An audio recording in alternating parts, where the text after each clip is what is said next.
As WALT Congress 2023 draws to a close, we need to be looking at how all of the knowledge, all of the networking that we've gained over the last 3 days can be turned into moving PBM into the mainstream of medicine and health and wellness.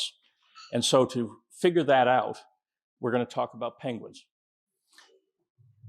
Almost all of us have seen the National Geographic or other shows regarding how baby penguins all gather on an ice floe and trying to figure out when to go into the water. And then once, at some point, 1 or 2 little baby penguins jump in the water, and then all the rest go roaring into the water at the same time. We need to find a way to have the decision makers in the healthcare industry, in government, in the insurance industry, in the academic area, to take the PBM plunge. And that's what this discussion is all about. Let's see.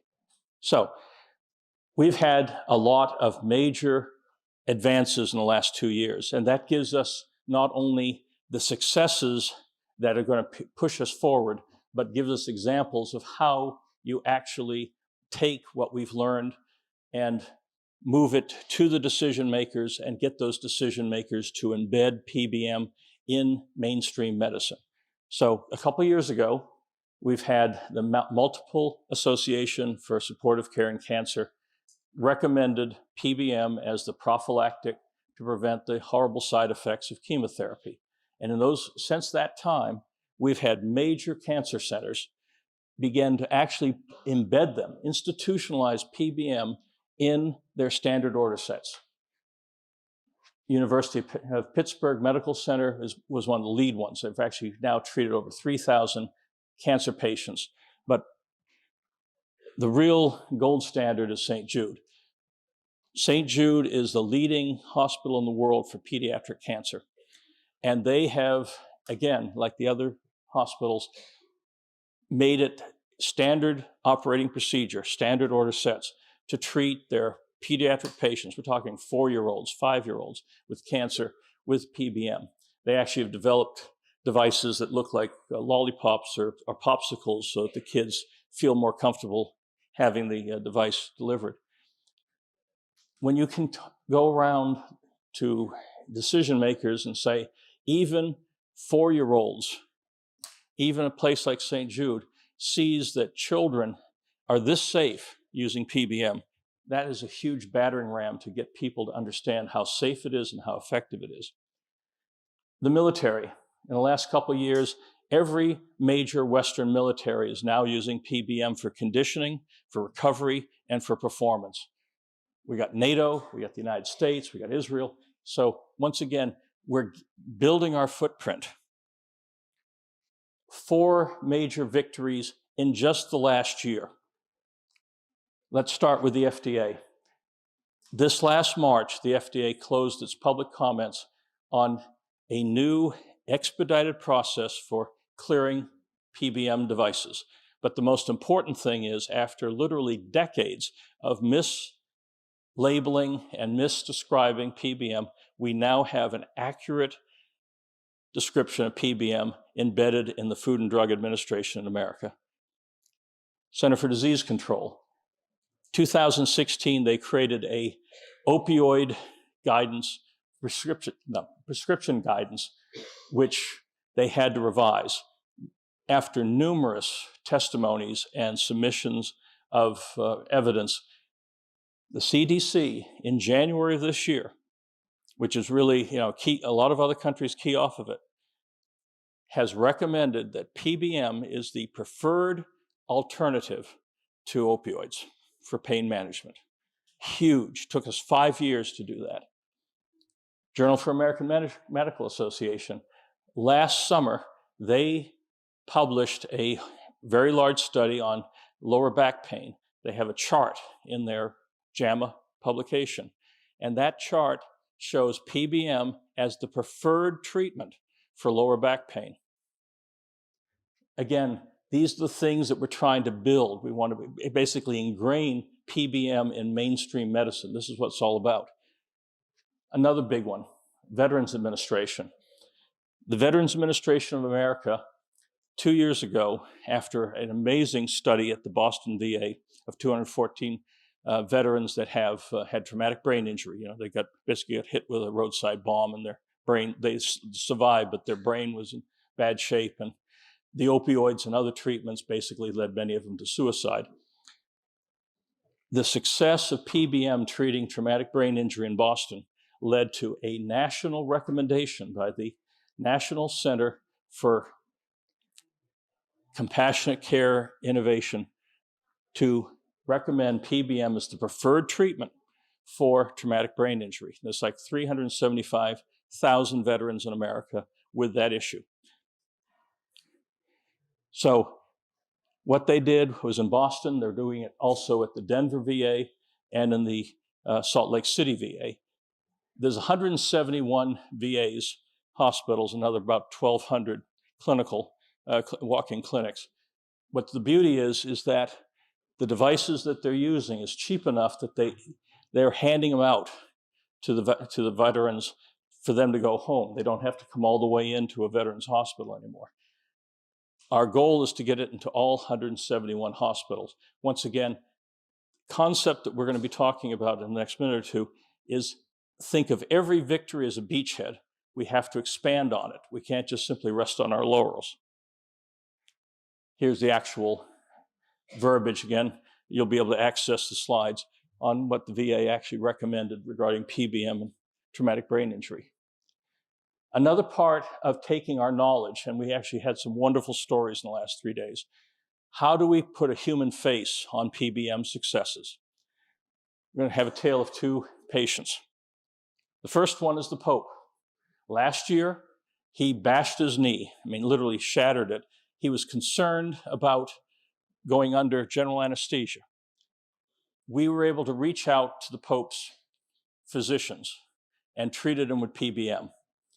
It was so successful on binding his knee and going from literally a wheelchair to walking again, that he actually held a special service in Budapest to thank the family of Andre Mester, you know, which of course many, I'm sure you've heard all the time, is the discoverer of PBM back in 1967. So in the main basilica in Budapest, he handed out a Vatican medal, papal medal, to the family of Andre Mester. And he went on all the TV stations, ITV from Europe, England, all the Eastern European. He said, the only reason I'm walking is because of light therapy. So think about that endorsement. So another case, as Lou Lim mentioned, brain fog coming out of COVID is a huge issue. We are working with an Olympian, this amazing person named Anne Amberthathy. She's going for her 7th Olympics in Paris, and she's now one of the top-ranked archers in the world. Last summer, she got brain fog. Had she taken the drugs recommended, she would have been drug screened out of competition. She instead became part of a clinical study for PBM, and it worked like a charm. So, literally, after only 14 minutes of treatment, this is how much the brain fires up. This is now being expanded again, like with Lou and others, to, again, bring PBM, in this case, into the Olympics. But all the success basically puts us at the base camp. We have a long way to go. As of a year ago, several Wall Street analysts looked at the PBM market. They're saying that if we had full implementation and adoption of PBM, it would be $1 trillion a year industry.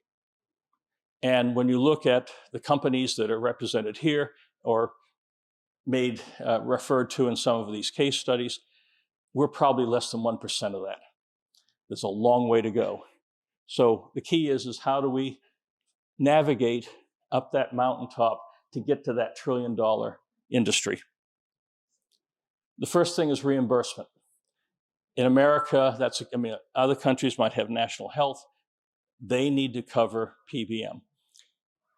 In the United States, Blue Cross Blue Shield, they have 34 affiliates.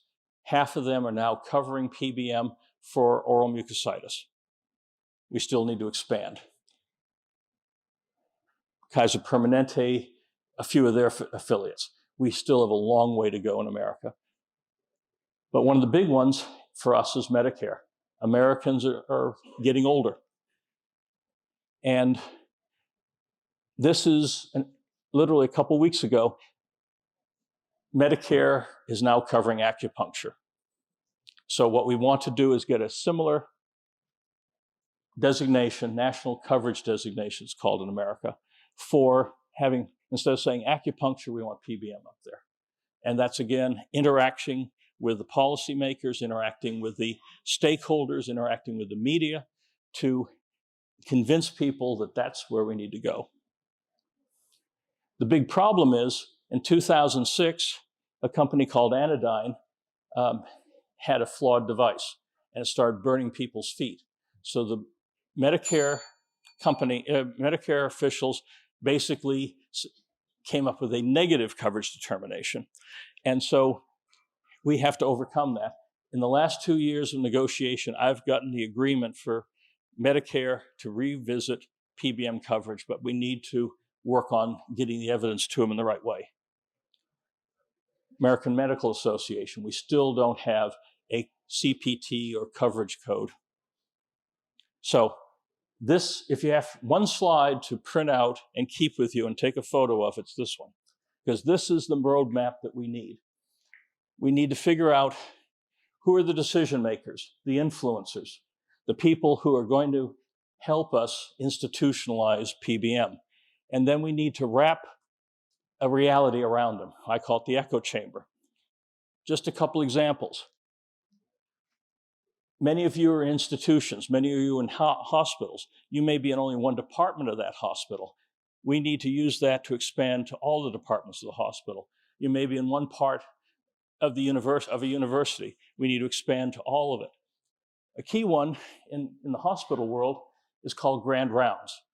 Most hospitals in the world have, at least on a monthly basis, a 1 hour coming together of people throughout the hospital where individuals elsewhere in the hospital share new technologies, new procedures, new insights.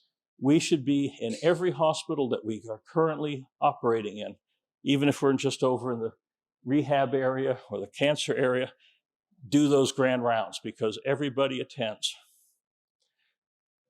Obviously, social media. We came up a couple years ago through the PBM Foundation with a hashtag PBM Heals. If you are posting photos of this conference on LinkedIn, on Twitter, on Facebook, use that hashtag PBM Heals. We want to get that drumbeat out there. So another piece, we need to be in more mainstream medical journals. People talk about 6 degrees of separation. That was many years ago before the internet. Most of us know that, especially with the internet and social media, it's 1 or 2 degrees of separation. We need to go into all these publications and look at their editorial board, look at their advisory board, and find somebody who knows them. You might even know them, and start to educate them on PBM. You have groups like National Journal of Medicine Journal Watch and groups like Practice Update. These are web-based aggregators, and they have editorial boards and advisors. We need to educate them so they start grabbing these wonderful articles that have been talked about here over the last 3 days and get them in these aggregator websites. The key is no one thing is going to break through, get those penguins into the water. So Buckminster Fuller talked about that on a big ship, you have a big rudder and a small rudder, which is called the trim tab. We are all potential trim tabs. We need to be out there taking the small steps, the links, and all the rest to turn that rudder and turn the ship of world health in our direction. So, one key thing. We all talk about the electron transport chain, and there's whole books written on it. When I'm doing my presentations to lay audiences, because I'm a lay person, And they say, well, what is really the mechanism of PBM? How does it really work? And so what I do is I say, well, you got the electron transport chain. You got 4 steps that ultimately turns at the subatomic level, a little energy engine that drives the mitochondria, that drives the cell. And all the nutrients come in. And when we're ill, when we're injured, when we're getting old, it gums up and it swells, and that's where inflammation is. You bring in PBM, unblocks. I used that with the Senate Appropriation Committee 2 weeks ago, and their chief scientist said, now we get it. Yes, it is superficial.